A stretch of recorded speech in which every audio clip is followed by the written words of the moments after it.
Kanchan Raj Muzaffarpur. Mix by Arvind Raja. मलावा से मिले गेली दिने दुपहरिया रे,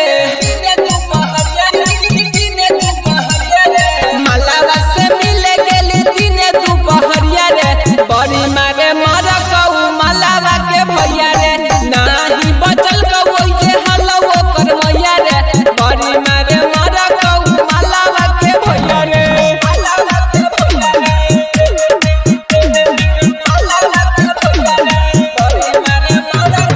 डीजे कंचन राज मुजफ्फरपुर।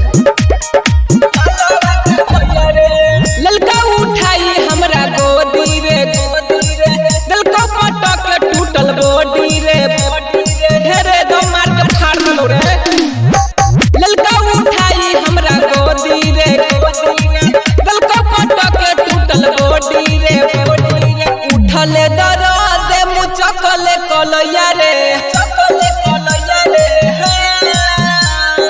उठले दर्द मुचकले कलैया रे, बड़ी मारे मारा कई मलावा के भैया रे, नाही बचल कहू जे हलवो कर मैया रे, बड़ी मारे मारा कहू मलावा के भैया रे।